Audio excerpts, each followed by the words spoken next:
Hi guys, welcome back to my channel. मैं हूँ सृष्टि खेड़ा और इस वीडियो में मैं आपको देने वाली हूँ बहुत important update regarding the documents that you would need for NEET 2026। बहुत बार ऐसा होता है कि बच्चे लास्ट मोमेंट पे कोई ना कोई डॉक्यूमेंट मिस कर देते हैं, जिसकी वजह से उनका पूरा एक साल खराब हो जाता है। अभी नीट के फॉर्म जनवरी में भरे जाएंगे और डॉक्यूमेंट्स आपको बाद में चाहिए होते हैं काउंसलिंग के टाइम पे, स्टेट काउंसलिंग, सेंट्रल काउंसलिंग और बहुत सारे डॉक्यूमेंट्स होते हैं, जैसे कि स्टेट कोटा के लिए अलग डॉक्यूमेंट, सेंट्रल कोटा के लिए अलग डॉक्यूमेंट्स, कास्ट सर्टिफिकेट। और कास्ट सर्टिफिकेट बहुत बार आपको रिन्यू भी करवाने होते हैं, वो एक साल के बाद एक्सपायर हो जाते हैं। ऐसी वो सारी इंफॉर्मेशन जिसकी वजह से आपका एक साल बच सकता है, वो सारी इस वीडियो में है। जो भी डॉक्यूमेंट्स आपको चाहिए होंगे, नॉट जस्ट नीट, बाकी जितने के भी फॉर्म्स हैं, जैसे कि बहुत सारे और भी फॉर्म निकलते हैं, जैसे कि एम्स का पैरामेडिकल, तो डॉक्यूमेंट्स ऑलमोस्ट सब में सेम ही लगते हैं। अभी आपके पास टाइम है तो अभी अपने डॉक्यूमेंट्स बनवा लीजिए। Make sure to watch this video till the end, ताकि कोई भी डॉक्यूमेंट आपका मिस ना हो जाए। अभी से, मतलब अगर मैं बात करूं तो whenever you are watching this video, आपको ये प्रोसेस शुरू करना है। सबसे पहले तो आपको वेरीफाई करना है कि आपका जो नेम है,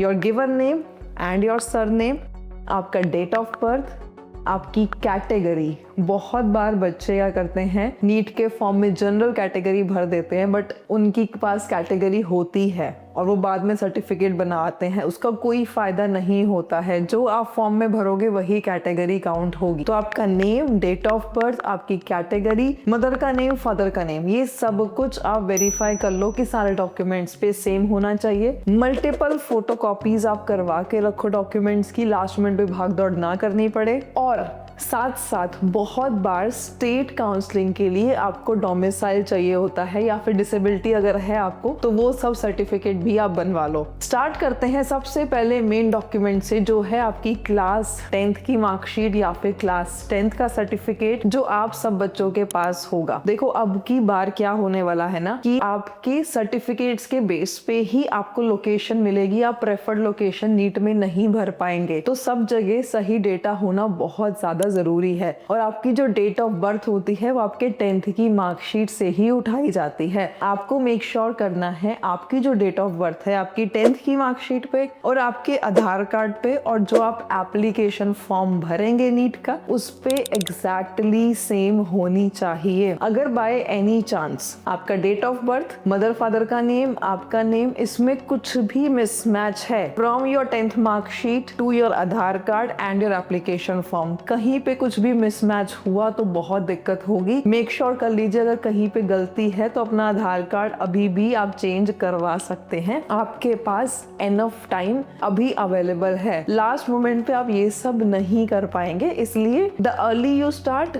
देयर आर चांसेस कि आप बच जाएंगे। The next important document is class 12th certificate. अब जो बच्चों ने ड्रॉप किया है उनके पास क्लास 12th की मार्कशीट या क्लास 12th का सर्टिफिकेट होगा, बट जो बच्चे अभी अपीयरिंग है उनके पास क्लास 12th की मार्कशीट नहीं होगी, तो वो नीट के फॉर्म में अपीयरिंग भर सकते हैं। इसके अलावा नीट में अपीयर करने के लिए आपको फिजिक्स, केमिस्ट्री, बायो का एग्रीगेट मिनिमम 50% चाहिए, तभी आप नीट में बैठ सकते हैं। तो अगर कुछ ऐसे ड्रॉपर बच्चे हैं जिनका एग्रीगेट इससे कम है तो आप नहीं बैठ पाएंगे, आपका एग्रीगेट मिनिमम 50% होना चाहिए। और जो अपीयरिंग बच्चे हैं उन्होंने नीट दे भी दिया, लेकिन बाद में उनका पीसीबी एग्रीगेट अगर 50% से कम आया तो वो कंसीडर नहीं होगा। The next important document is your category certificate. ये बहुत ज्यादा कंफ्यूजिंग होता है आपके पास। अगर तो एससी या फिर एसटी कैटेगरी है तो ये जो कैटेगरीज जो हैं इनका सर्टिफिकेट सेंट्रल गवर्नमेंट इशू करती है। आपके पास ये सर्टिफिकेट होना चाहिए और ये लाइफ टाइम वैलिड सर्टिफिकेट होता है।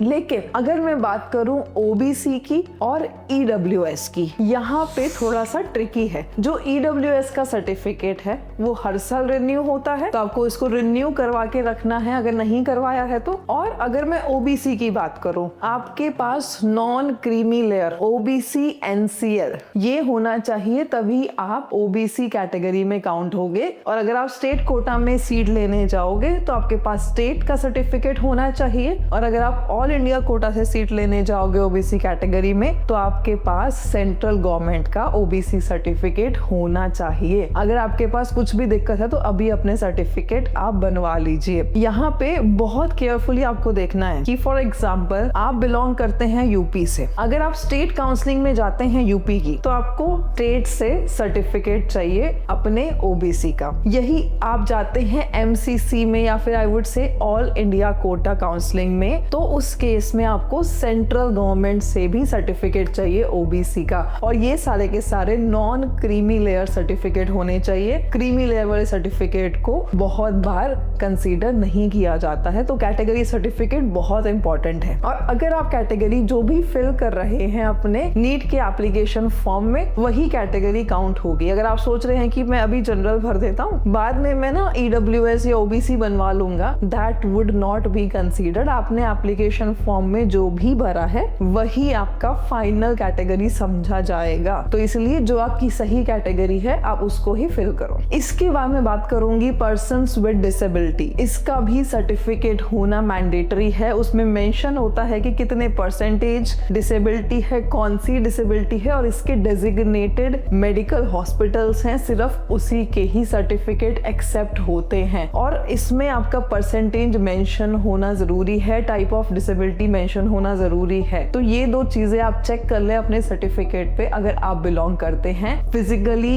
डिसेबल कैटेगरी से। इसके बाद the next important document is your domicile certificate. देखो, जो हमारे पास काउंसलिंग होती है उसमें 85% जो सीट्स होती हैं वो उसी स्टेट की होती हैं, 15% सीट्स ऑल इंडिया कोटा में जाती हैं। तो उस 85% स्टेट कोटा की सीट्स को अवेल करने के लिए आपके पास उस स्टेट का डोमिसाइल सर्टिफिकेट होना चाहिए। ये स्टेट गवर्नमेंट से ही इशू होता है, और अगर आपके पास नहीं है तो आप ये इशू करवा सकते हैं on the basis of your Aadhaar card and on the basis of your class 10th marksheet. तो अगर आपने किसी तरह से किसी वजह से इशू नहीं करवाया है डोमिसाइल, तो आप डोमिसाइल करवा लीजिए। और पहले डोमिसाइल मैनुअल आते थे, लेकिन अब डोमिसाइल प्रिंटेड आते हैं, तो नए वाले फॉर्मेट में आपको डोमिसाइल लेना है। पुराने वाले फॉर्मेट का डोमिसाइल अब कंसीडर नहीं होता है। किसी वजह से अगर आपके पास डोमिसाइल नहीं है तो आपको क्या क्या चाहिए? राशन कार्ड, आधार कार्ड, वोटर आईडी, पेरेंट का आधार कार्ड, आपका school leaving certificate, 10th 12th marksheet, ये सब अगर आपके पास है तो आप बनवा सकते हैं। इजीली बन जाता है, कोई बहुत मेजर दिक्कत आपको नहीं आती है। बट स्टिल अगर आपको कोई भी दिक्कत आती है कि डॉक्यूमेंट्स बनवाने में, आप हमें कॉल कर सकते हैं। इसके बाद जो आता है वो आता है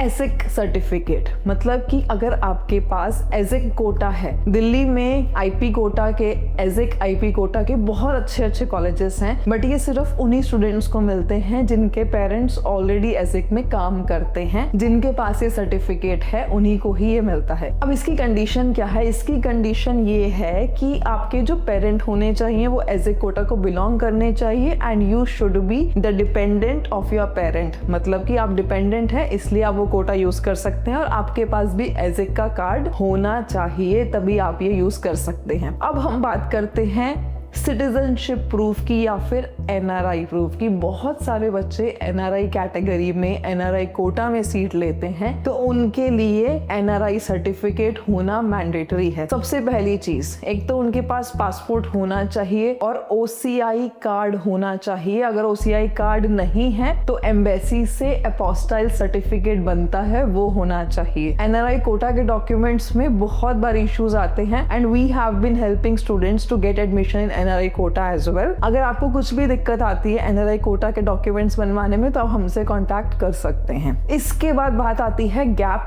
ईयर सर्टिफिकेट की। गैप ईयर सर्टिफिकेट किसको चाहिए? ये चाहिए ड्रॉपर्स को, कि आपने उस एक साल में क्या किया, क्यों किया, आपने कोचिंग करी या फिर ऐसा। तो वो जो सर्टिफिकेट है उसका एक एफिडेविट का पैटर्न है या वुड से फॉर्मेट है, जो आपको हम शेयर कर सकते हैं। अगर आप चाहते हैं तो आप उसी फॉर्मेट में वो बनवा सकते हैं। इसके बाद आता है मेडिकल फिटनेस सर्टिफिकेट सर्टिफिकेट जो कि आपको एक डॉक्टर से बनवाना होता है, इसका भी एक फॉर्मेट है जो आपको हम शेयर कर देंगे। ये भी होना बहुत इंपॉर्टेंट है, हर एक काउंसलिंग में रिपोर्टिंग के टाइम पे ये मांगा जाता है। The next important document is migration certificate. अगर आपकी 12th पूरी हो गई है, 10th पूरी हो गई है, तो आपको माइग्रेशन सर्टिफिकेट मिला होगा या फिर टीसी मिला होगा अपने स्कूल से, कॉलेज से, अपने बोर्ड से, वो बहुत इंपॉर्टेंट है, वो भी आपको चाहिए। The next important is photo ID proof. Photo ID proof में क्या क्या आता है? आधार कार्ड, पासपोर्ट, वोटर आईडी। अगर आपके पास वोटर आईडी नहीं है, पासपोर्ट नहीं है, आपका आधार कार्ड अप टू डेट होना चाहिए। मैं बार बार फोकस कर रही हूँ आपके आधार कार्ड पे। आपका आधार कार्ड अप टू डेट होना बहुत ज्यादा इंपॉर्टेंट है। अगर आपके आधार कार्ड पे फोन नंबर लिंक्ड नहीं है,